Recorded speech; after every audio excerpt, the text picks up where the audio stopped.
on the right microphone. There we go. But we've got this picking up the audio. Hopefully, yeah, it's still coming through a little bit. Let me know if you hear an echo. Sounds good. Sounds good. All right. It's not an elf on my shelf. It's a dolly on my shoulder. Nice. All right. So we are gathered here today to just check out some comic books, the monster comic books, the way I like to enjoy them. I've got some coffee table books and some adaptions of some famous monstrous works that we're going to take a look at with some cool illustrations. You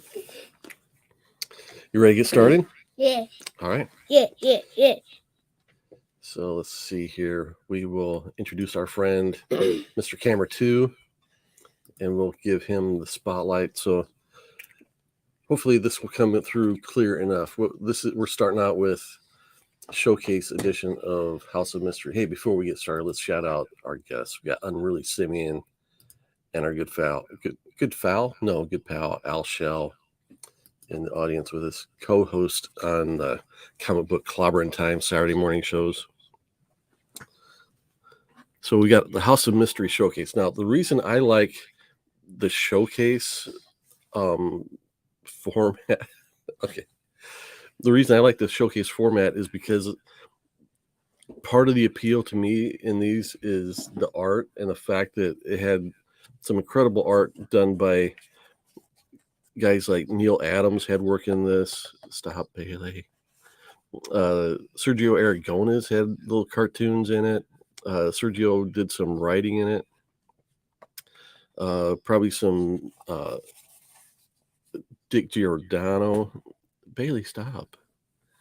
Either on art or on inks. Let's see. This is page 48. Who's doing this? Looks like good stuff. This is art by Jack Sparling. Not a familiar name, but the art is really cool. I can see his little signature down there. But it's got a little bit of a classic Neil Adams mixed with Jack. What was the guy's name? The Jack Davis, the mad artist. Jack Skellington? No, Jack Skellington was a great artist in his day.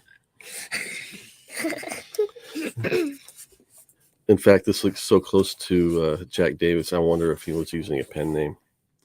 Could be. Jack Skellington. But that's one of the reasons I like this type of book is so we can see the unfettered art. You know, sometimes the production values are not great, so we get art that gets covered by bad coloring, bad printing.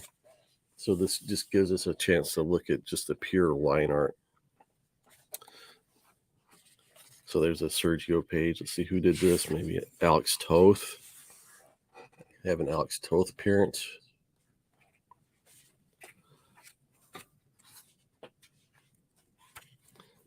And these books, when they were new, were like, what, $15 a piece, something like that. It's really cool. Is our camera behaving? Yeah. The less I flip through, the better it looks. Another Sergio page. More Alex Toth. Alex Toth, the artist.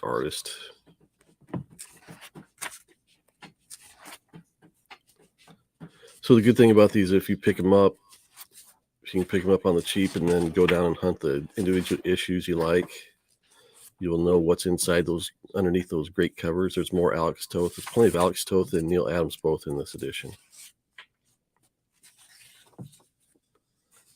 Here's a Bernie Wrightson.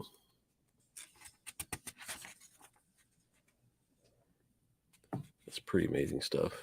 Egyptian cat. Wow. Say.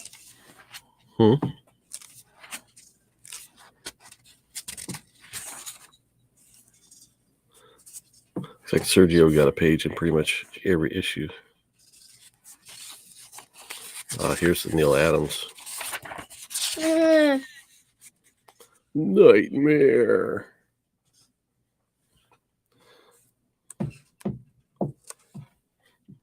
I'm just gonna set that doll right there. Sounds good. So, Harper, the reason I like Neil Adams, you know why I like Neil Adams' art? Why? Because his art, to me, looked the most realistic in comic books. Like the people look like real people. Like this looks like a real little girl, right? Yeah. Wait, can I see? Mm-hmm. He had a way of doing shading and stuff along the muscles that made everything look like it was real. Oh, you mean the line? Yeah, the lines. So try that. All these lines, the shading in here, they call it feathering. Oh, that's a great page. Look at that. The little girl fell down in the woods. It's all spooky.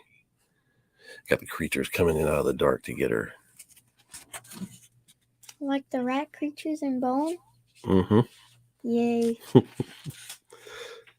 bringing you up right, kid.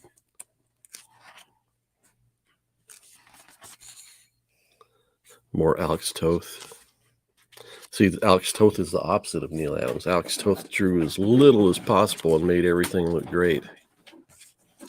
But he drew it just well enough that you could instantly understand what's going on.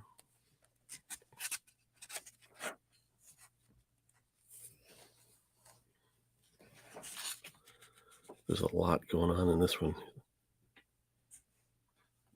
See, look how pretty this girl is, but he's only used a few lines to make her whole face. What can I see? Right here. A few lines to make your whole face. Yeah. See, let's count the lines. Eyebrows, 1, 2, top of the eyelids, 3, 4, the pupils, 5, 6, that little dot there next to her nose is 7, the nostrils, 8, 9, lips, 10, 11, 12 lines just to make her face.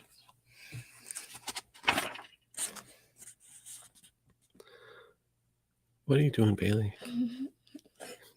She's trying to this part. Huh? I'm trying to show this part.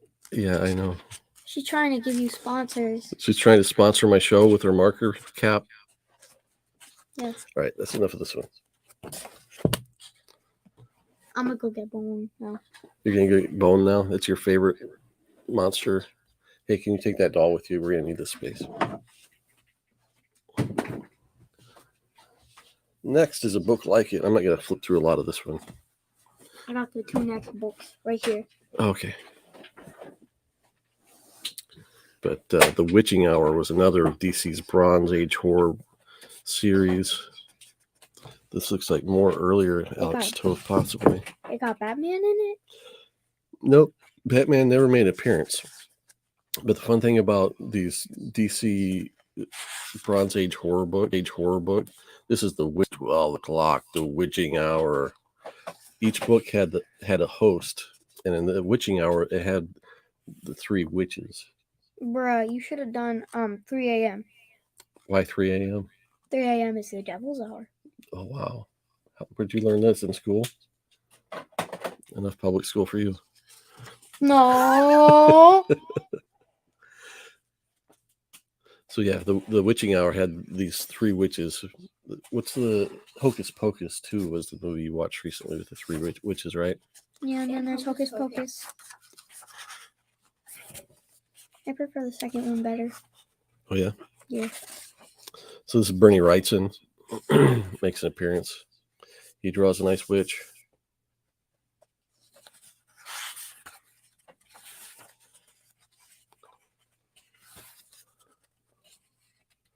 More Bernie.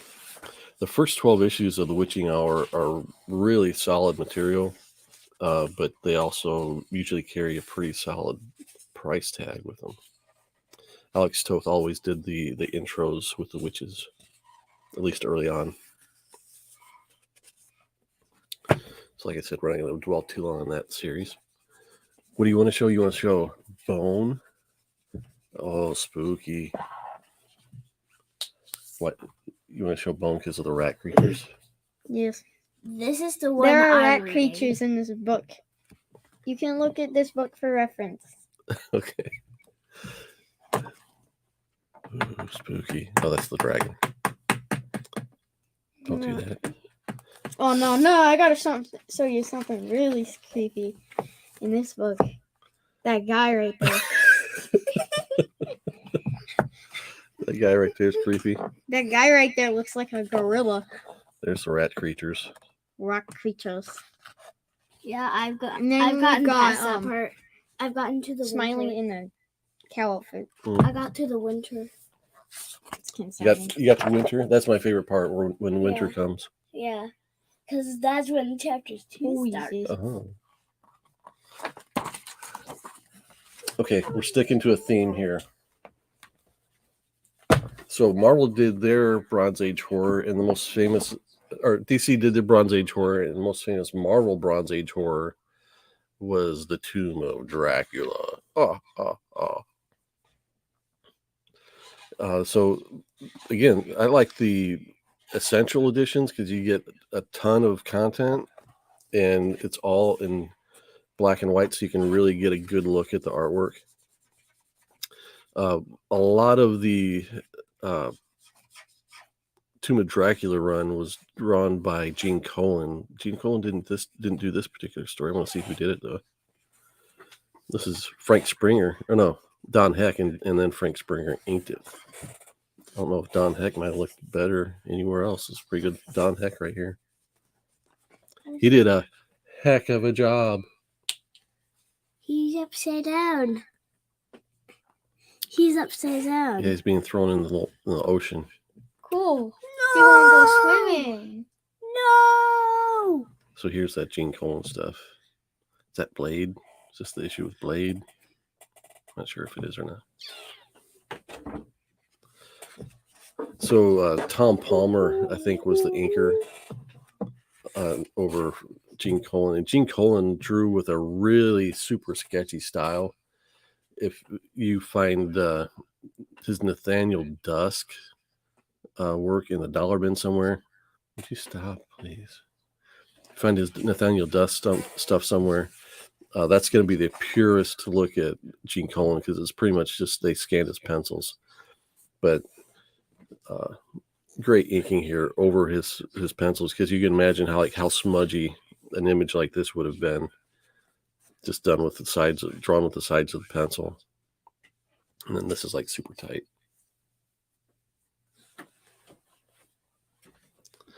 I gotta pay for that upgrade to the HD to really be able to do a good job with these kind of videos because video quality on this is admirable but not ideal. Look at that. She's just beautiful.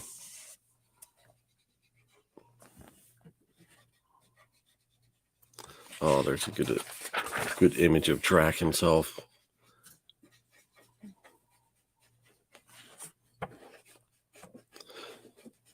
Jay Hood, why are you flipping through the books backwards? I don't know. I have a bad habit of that.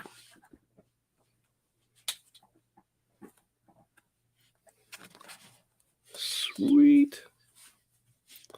It looks like I'm losing my live audience.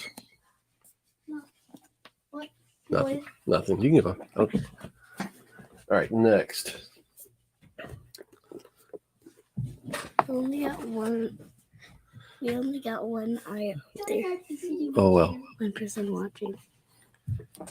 So, most people in the comic book collecting community love Vampirella. And I'm a fan of the original Warren magazines. I don't have many, but I've got this volume that collects a bunch of the early stuff. And when we talk about the greatest artists of all time, we can't have that conversation without Jose Gonzalez, because he was one of the greatest illustrators ever. I mean, believable people, I mean, Vampirella looks beautiful in every stinking panel. We're always on the lookout for that wardrobe malfunction that never comes.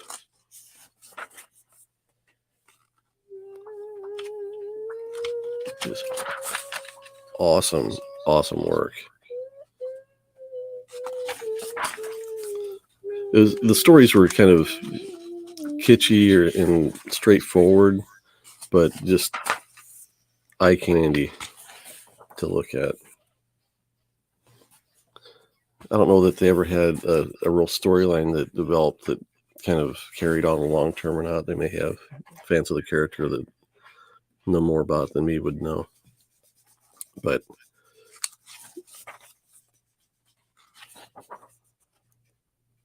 the art is it's a mix between a realistic, Neil Adams or Dick Giordano approach, and then it gets a little bit cartoony at points, like a Jack.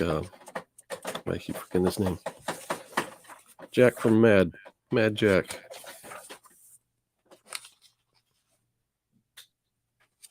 Nice watercolor. You wouldn't get that in the regular comics of the day. Look at this. So here's a good look at. We got a cartoony, very Jack Davis influenced or styled character here next to Vampirella that's done a much more realistic style.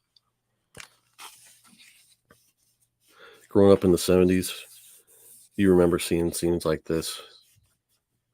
A bunch of rich people all looking svelte on the Love Boat or whatever.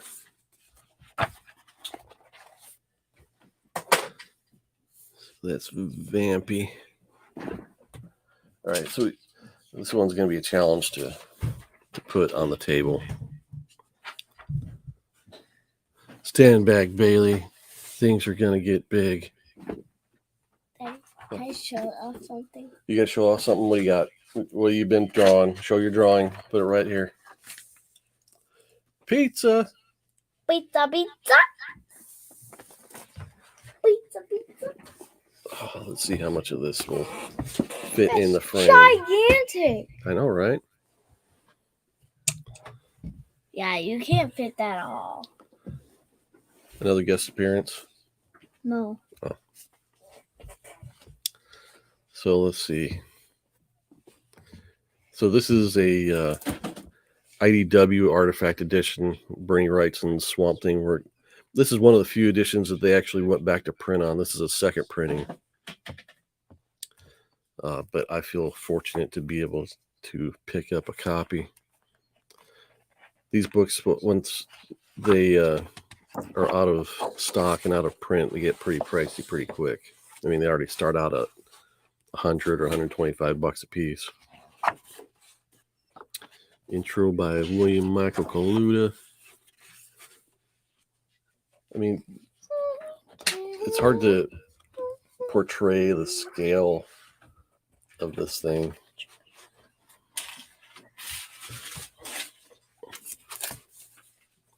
There. That guy's face is the size of a comic book.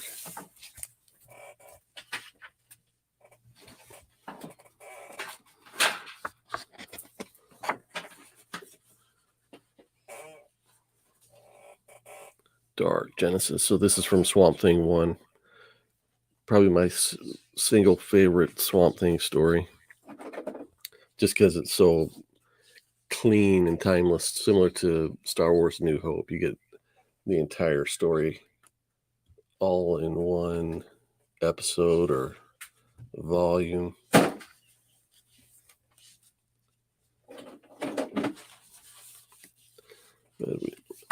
The thing about the Artifact editions, if you don't know what they are, they actually tracked down the original art pages, scanned them, and did not do any processing on them. So we get to see any of the aging of the paper. That's why the image of the comic looks a little bit brown, because it's Bristol board, which tends to yellow over time.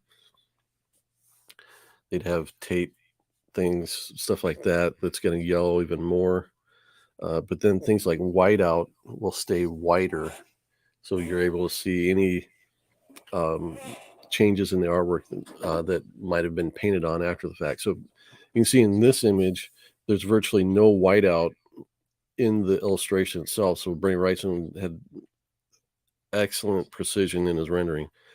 And then, so over here on this page, he's not necessarily covering up any mistakes, but he's using some whiteout to draw down these kind of wet, drippy stalagmites, just to add some additional spooky flavor. Oh, look at that.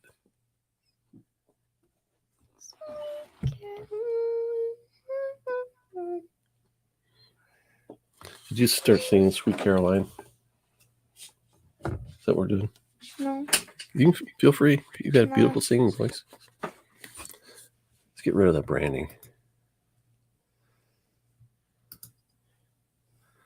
So you can see the little puppy up there. Puppy. Linda! Oh, you don't see the Linda there. There's Linda on the ground.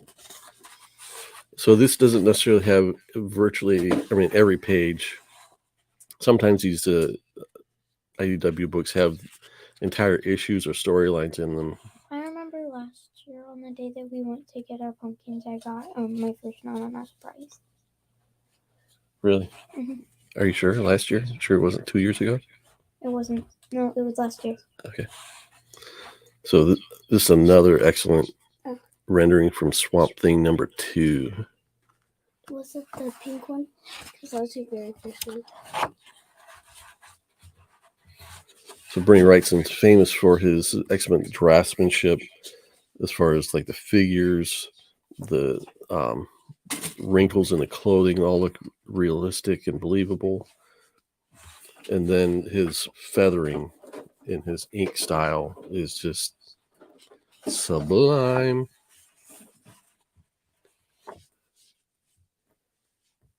And what you're seeing on screen is not doing this thing justice, that's for sure.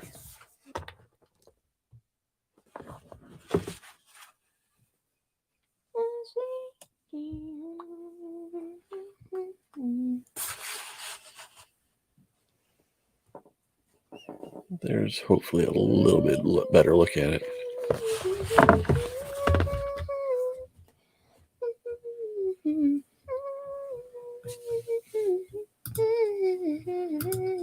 Good morning, Ben Compton. Thanks for joining me.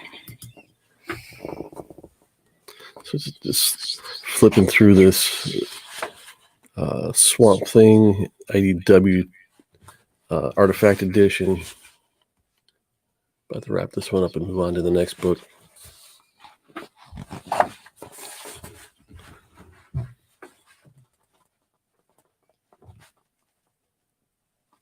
I don't know if it's going to come through on the screen or not. But to get this fade, Bernie Wrightson would use what they call, I think it was Zipatone, which is actually kind of a thin sheet of the mechanically made dots. It's really thin. You lay it down, it's got an adhesive layer, lay it down, cut away what you don't, and peel that back up, and then you would leave that dot pattern on the board. So that's a combination of a really mechanical looking dot along with his cross hatching. You would think that it would look a little bit odd, but he's used it to great effect there.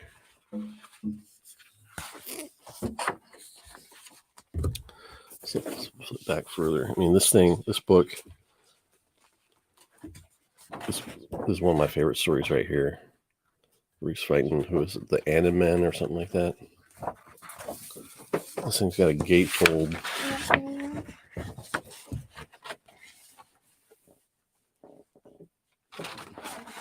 I mean, I can't even fit it on the screen. But it's got like a poster here of yikes. Probably as big as the book. If you took the other page out of the way, it might fit. Yeah, full color. Kind of might have been a poster or something they did. And then yeah, this was a wraparound cover for a collected comic, a Swamp Thing, that actually got this issue. Is one of my favorites. Was given to me by an uncle who was a earlier encourager of my collecting. he contributed to my early collection with that. Full reproductions of the covers to what was it? House of Secrets, I believe, and Swamp Thing 1, of course. Ooh. This is my. That's what? I like this. You like that? You like the penciled one? Yeah. So this was probably his sketch of his idea, and he showed it to his boss, and his boss said, "Yeah, go ahead and draw that up." And this is what he went home and did.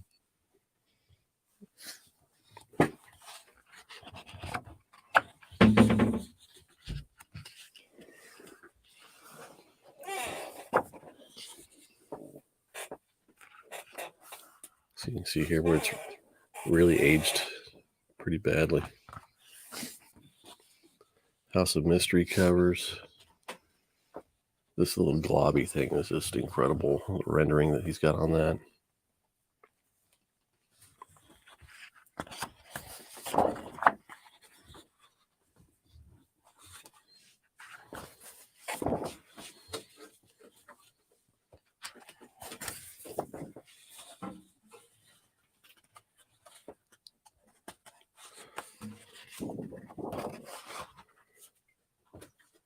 These would have been, when I was talking earlier about the hosts for the DC Bronze Age books, Cain and Abel were the hosts of House of Mystery and House of Secrets. So I think this is Cain and this is Abel, if I'm remembering right.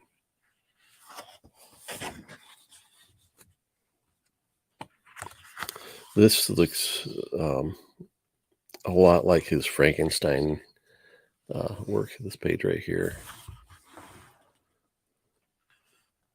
It's pretty much done in the exact same style, maybe not quite as tightly.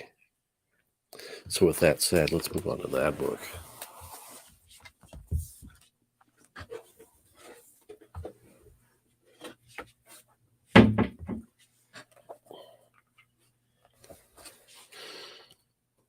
So I'm going to handle this one a little bit more gingerly than the others because this is a first edition and it has a Bernie Wrightson signature on it.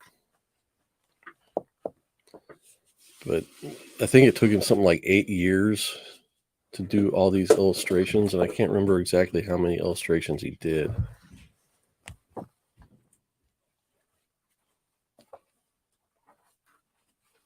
But if anyone is a fan of Bernie Wrightson or Frankenstein, I definitely suggest hunting down a copy of this. They came out with a really nice hardcover edition, a cloth-bound hardcover edition, several years ago.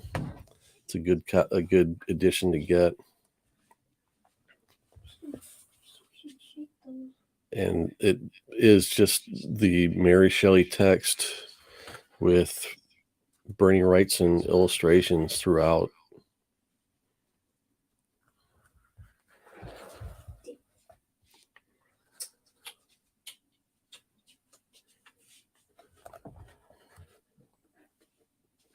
Oh, she's been painting. That's a good look at him.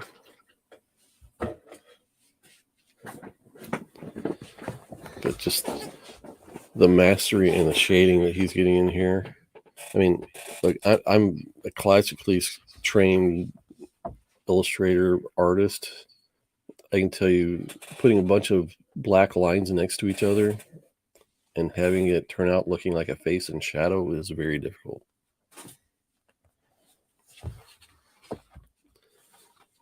This is the finished art.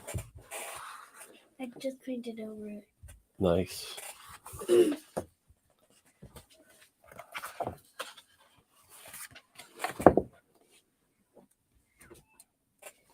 wait till next week. The Young Frankenstein. Young Frankenstein. Yeah. Frankenstein. Young Frankenstein? I want to watch that movie now. Really. You had to say that. You do.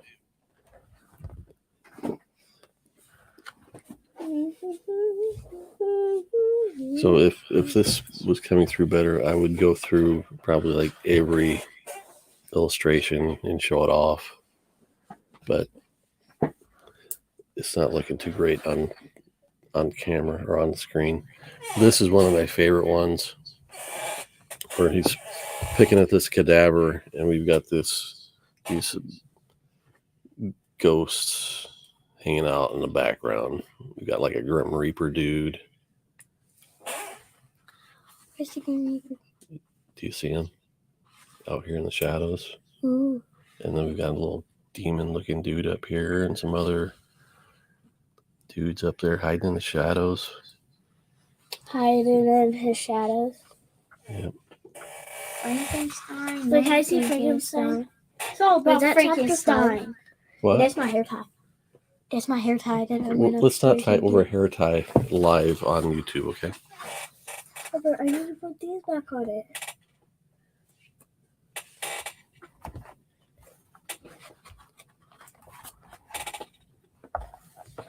It's alive. It's alive. Hair tie. The line of text below the image says, I had selected his features as beautiful. Does he look beautiful to you? Yes. He does? No. This dude? Yes. Both looking beautiful. Yeah. Hi, Dad.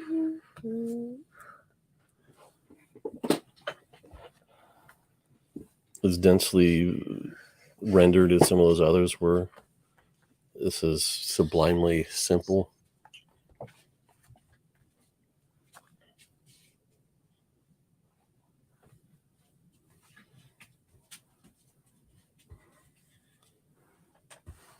The snow-covered cemetery.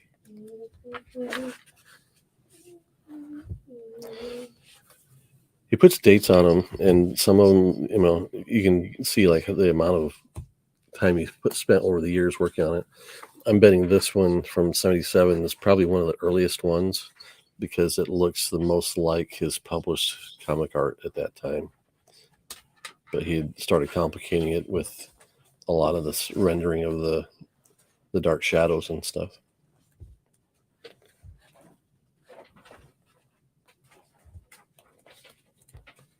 Let's see what else we got in here. I mean, every image in here is a masterpiece.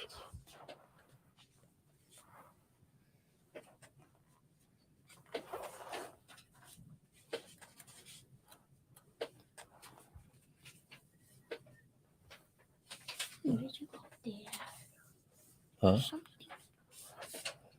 Yeah, I mean, Frankenstein, the doctor is the father, technically, of the monster.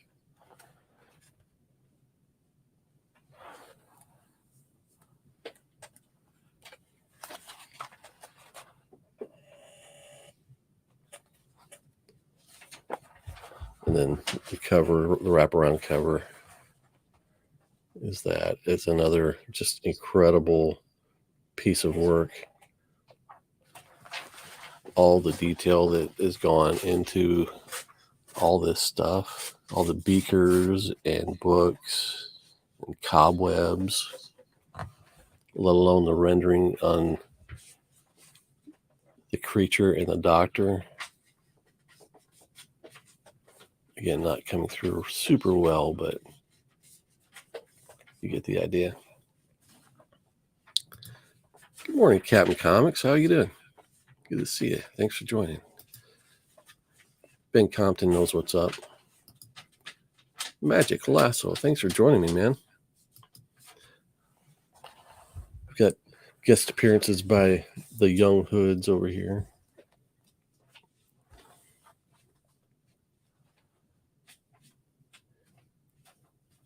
Another cool image. So that's towards the end of the book. So as I was looking through my bookshelf last night, free bonus hair tie. Oh. As I was looking through my collection of books last night, looking for stuff I wanted to show, I'd forgotten I had this. Dracula, illustrated by Greg Hildebrandt. Get a quick sip of coffee.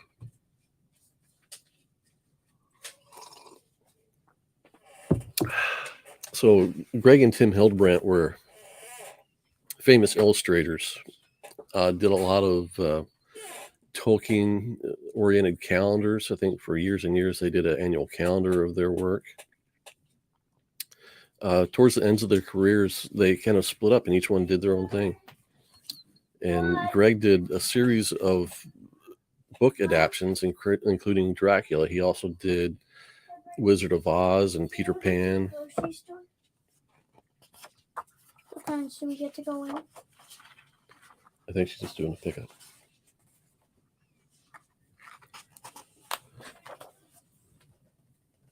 So in the book, it's got a combination of these spot black and white illustrations along with sublime full color illustrations of the story.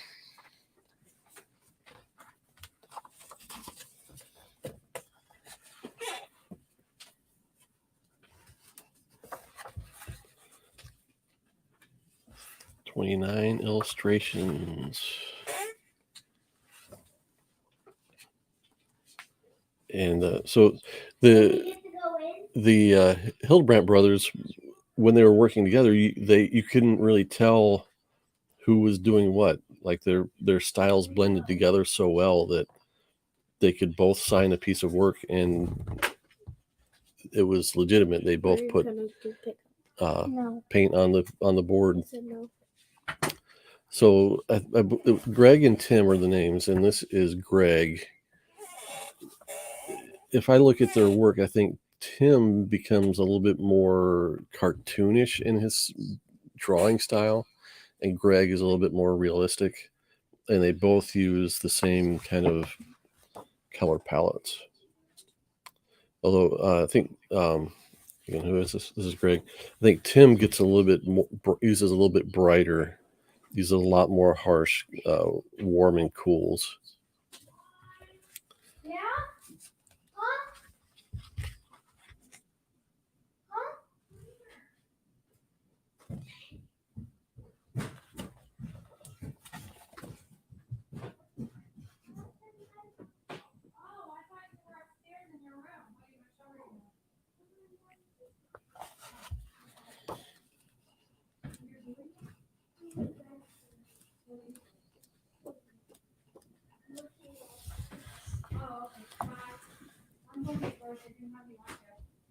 There's an image from the cover.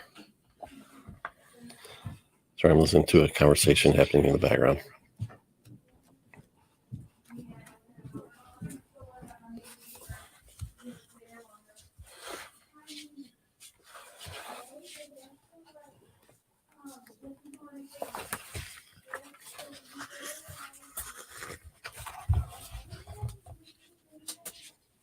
Bit of an odd illustration.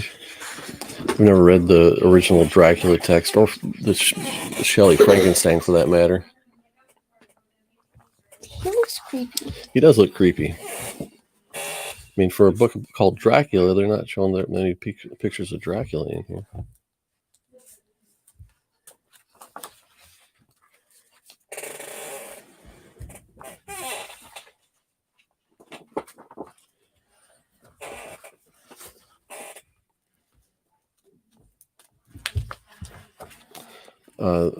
They turned this series of books into trading cards back in the day, in the 90s. So you can find sets of the trading cards with all of Greg Hildebrandt's work in them. He also did, I believe it was Greg. Was it Greg or Tim that did the series of Marvel trading cards? I can't remember.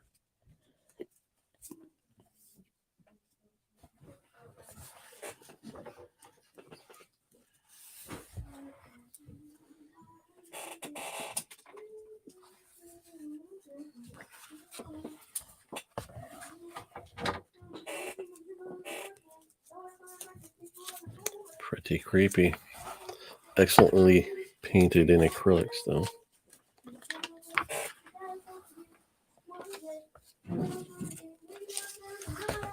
Good morning, Discovery Bay. Thanks for joining. We're almost through my stack of books. We've done Bernie Wrightson Frankenstein, Bernie Wrightson Artifact Edition, The new art. did a quick look at some Tomb of Dracula in black and white from the Essentials, Marvel Essentials. We looked at a couple volumes of DC Showcase Bronze Age horror books. Excuse me, that's my chair. No. Yes, it is. She was there first. I was there first, though. So here is one of my favorite books, one of my favorite finds. Where back in the day, if you went to Half Price bookstore, you'd find stuff like this for a cool. That's blurry. 448, 498. $4.98 back on January of 1993. $5 you could pick up a book like this. I didn't know that was 1993. Because I'm sure that's what that date meant next to the price. Really? So back in the day before the internet, where you could do Google image searches for Dracula photographs, the best you could do is find a cool book like this. Can you give me my chair back? No. Sorry for the interruption here, folks. A little housekeeping to do. You can be right there. You can pull up your chair. But I can't. Really? Scoot over. Kids. Second Street Marvel. Thanks for joining us, man. We're on to the last book. So again, this is the classics of the horror film. So this is more of a coffee table book.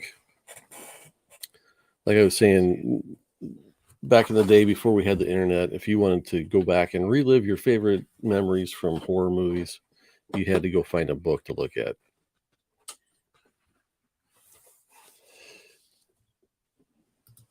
I know, right? Discovery Bay.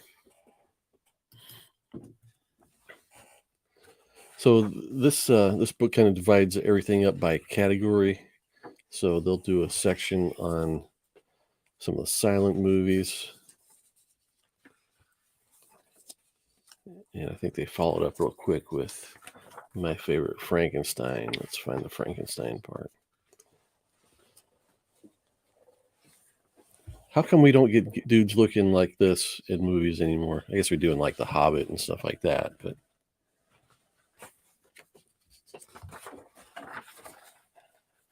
Jekyll and Hyde. Where's the Frankenstein part? Let's skip to the good stuff.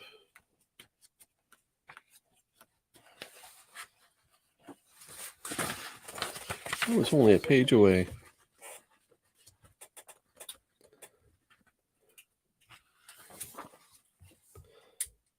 I always loved this image. I actually used this as reference for a project in college once. The photograph reproduction's so good. You can pretty much see like every wrinkle in the veil, or not the veil, but the train of her gown. One of the fun reasons I like looking at a book like this is because you get exposed to like the Conrad Veidt stuff. That's from the Cabinet of Dr. Caligari. Very iconic silent movie that if you're not like a movie buff, going back and like you're in the know, like you know all about it, just seeing like how visually iconic stuff like that was. Corvidal, thanks for joining this morning, man. We had only 3 or 4 channels. We were introduced to films from our grandparents' era. Even though it was limited material, it introduced us to a vast history. Caligari, the fantastic film. That's what I'm saying. You kids today, you're spoiled. You get to watch anything you want. You watch Gravity Falls a million times and never see Dracula on a Saturday afternoon, or Godzilla, or Frankenstein. I'm sorry you never left. When we never rest. Maybe today's your day. Yay. I get to watch scary movies. You'll be saying that, but you're the one that's holding me back. Oh, okay. Excellent Frankenstein reference. I mean, there really is a difference in generations. Today, you can go back and watch anything you want to watch that you've seen, and instead of reliving it in your imagination when you can't see it and playing with toys and things, you just go back and turn it on again. I'm playing with toys right now. We had to go look at books, pick up a Frankenstein action figure, maybe a mask at Halloween.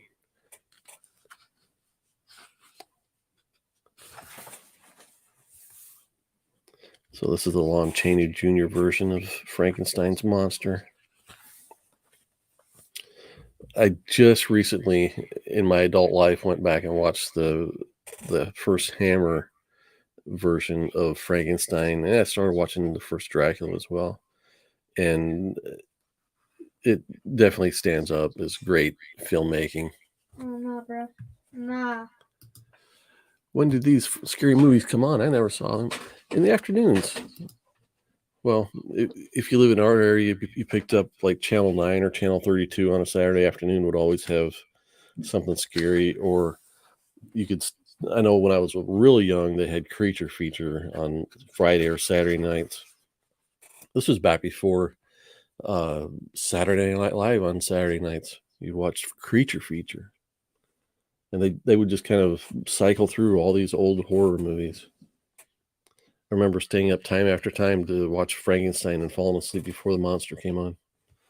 Excellent makeup on Boris Karloff here. Ooh. The Vampire.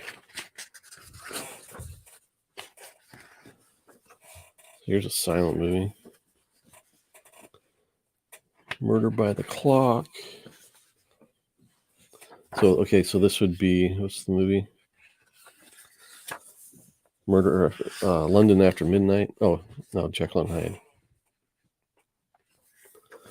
So I always thought that this version of Jekyll and Hyde was like some of the creepiest looking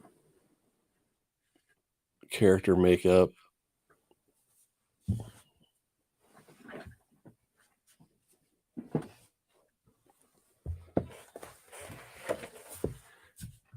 Yeah, Discovery Bay knows what I'm talking about. Creature Feature.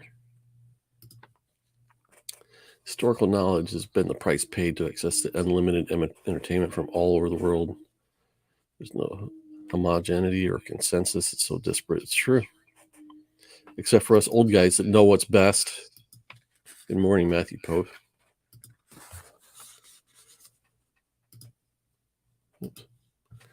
So, had The Freaks, which was a very controversial film that showed real people with physical abnormalities.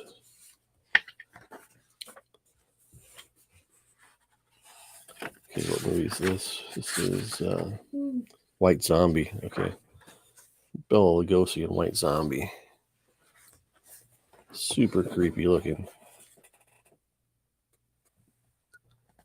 Trying to get it on camera there. I did my doll's hair. I like it. Excellent. I'm glad you got something done today. I got 2 things done. I did another doll's hair too. The Mummy. Let's get that in focus. Boris Karloff. Again, just classic, iconic monster makeup.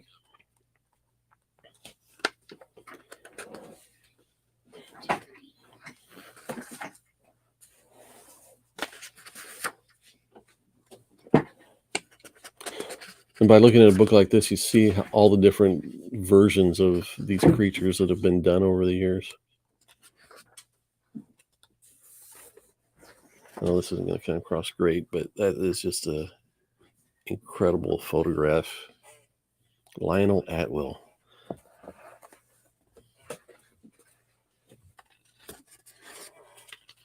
King Kong, and then they considered King Kong Kaiju. They didn't show much Godzilla in this book for whatever reason. Let's just not fit this shot. I stretch it like that. The Wax Museum. Ooh, the wax museum. Let me see. It's right there. Ooh. Fay Ray in the Wax Museum. More Lionel Atwill. The Island of Dr. Moreau. The Island of a Lost Soul. Let's catch up with this comment. Anybody watching Maximum Overdrive this Halloween? Been a long time since I watched that. The Frederick March Jekyll and Hyde film that was pre-code is one of my favorites.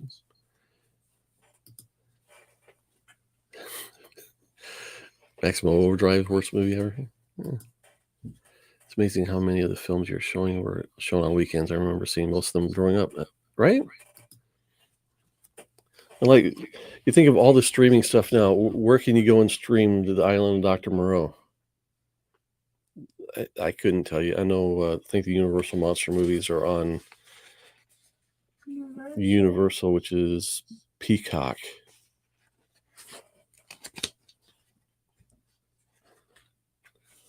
The Black Cat. Check out this made up Boris Karloff, looking dapper, looking evil. I love the little upturn in the eyebrows.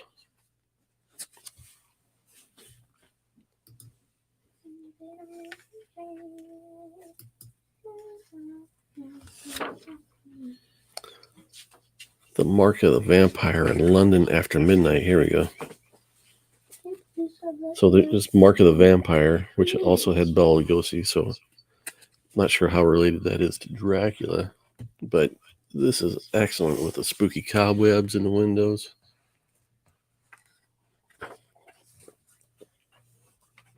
Check out this dude, Bailey. I'm guessing these are really real images. Otherwise known as photographs. Photos. Photos, not photographs. They're both. So this guy is Lon Chaney Sr., who was an actor in the silent film era. So they didn't even have sound, let alone color, in their movies back then. No sound? No. Every once in a while, they would show like writing on the screen, and you'd have to read what they're saying. So like mimes, but no words? Kind of like mimes. So mimes, but so they're kind of like mimes, but mimes don't have any words. Right. So London After Midnight, another just visually classic movie. You're not going to find a more spooky looking dude than that. Can I show off my art? You got some art to show. What you got? Put it under the camera. Wait, no, I'm going to color it. Oh, you're going to color it first? All right. All right. Peter Lorre. And what was the name of this film? It's The Hands of... What is it? The Hands of Orlok? No, that was a remake. Is Mad Love the name of this movie? I guess it is. So if I remember right, the story goes the guy gets his hands damaged or something, and they transplant on like a murderer's hands on him or something like that. So he becomes a murderer himself. Is that how it goes? Again, I want to know the story behind this character right here. I'm gonna have to hunt this movie down. Let's get in focus. There we go.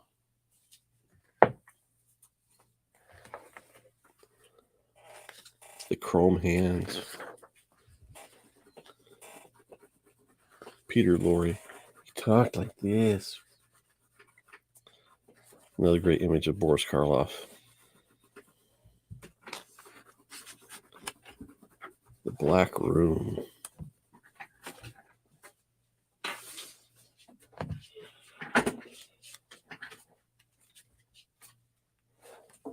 Not helping me. I know. That's why I'm going to do it myself. The Walking Dead. What?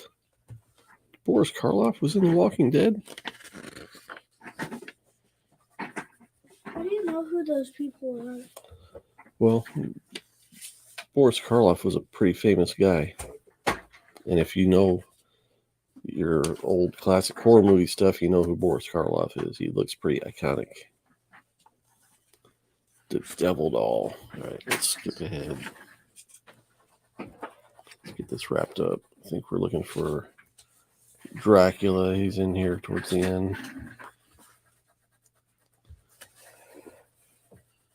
That's a rather spooky looking image. That's pretty cool.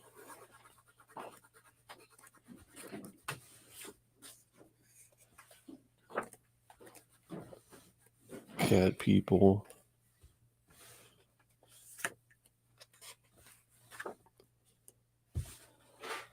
Nosferatu, another super creepy character design. And then, of course, you've got Bela Lugosi as Dracula. So, are you a Dracula person or you're a Frankenstein person? Can you be both?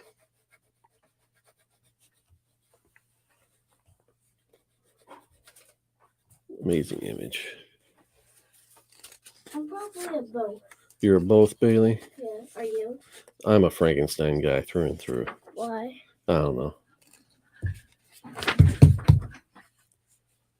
I got the Frankenstein.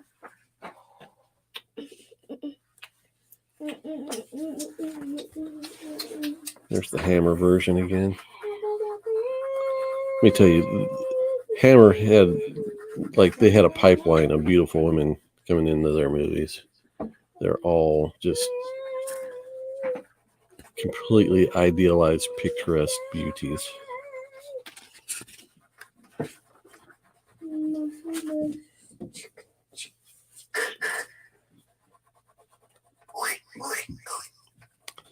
Bailey, that's excellent Foley work you've got going on in the background.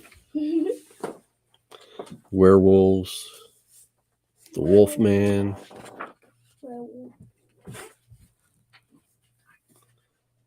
Curse of the Werewolf, another kind of not as famous as the Lon Chaney Wolfman, but is he bleeding? He's got blood in his mouth. I don't know if he's bleeding, if he ate somebody. Huh, I didn't need your help, Hey, Bailey. Our old friend the Vincent viewers Price. went up. The viewers went up, yeah. Yeah, 6. It's almost been an hour. After seeing Catherine Deneuve and Monica Bellucci as vampires, that debate was settled. Indeed. Talking about the Hammer of beauties.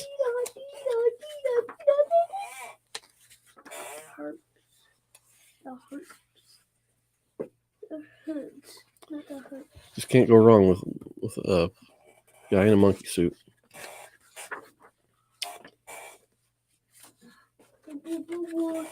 So there we go. We'll wrap that up. Classics of the horror film. Pick it up if you can find it. I dare you to find it for the bold price of $4.98.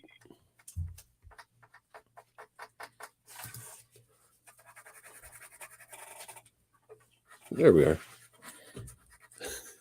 I'll look behind the scenes. Hey, thanks for joining us this morning.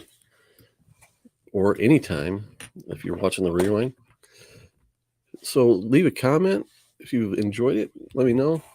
If you've got books that you think I would enjoy based on the books I've shown, let me know. I'm always looking for something else to go out and hunt down. What a monster. I got a monster on my shoulder and in the background. You're also a monster, then. I am the father of the monsters. You are a monster. Indeed. So we're going to have a busy day today. We're going to go out and do some Halloween-y kind of activities. We've had some plans shot down, but that's the way things go. But we're going to go out and have a nice afternoon. I hope all of you have a nice day as well. Michael Smith, don't know the name, but thanks for stopping in.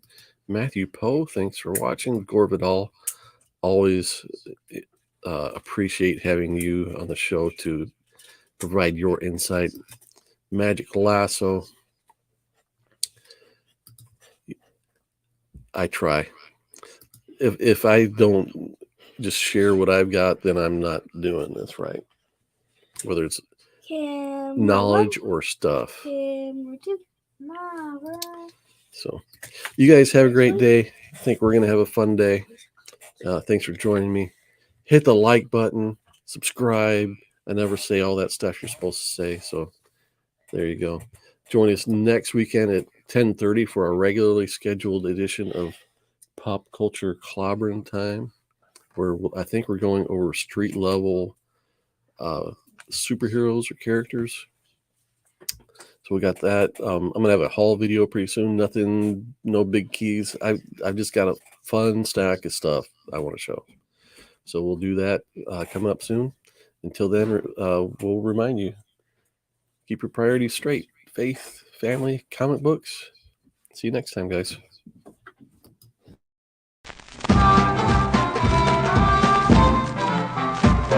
Whenever there's a crime, who's always there to fight it?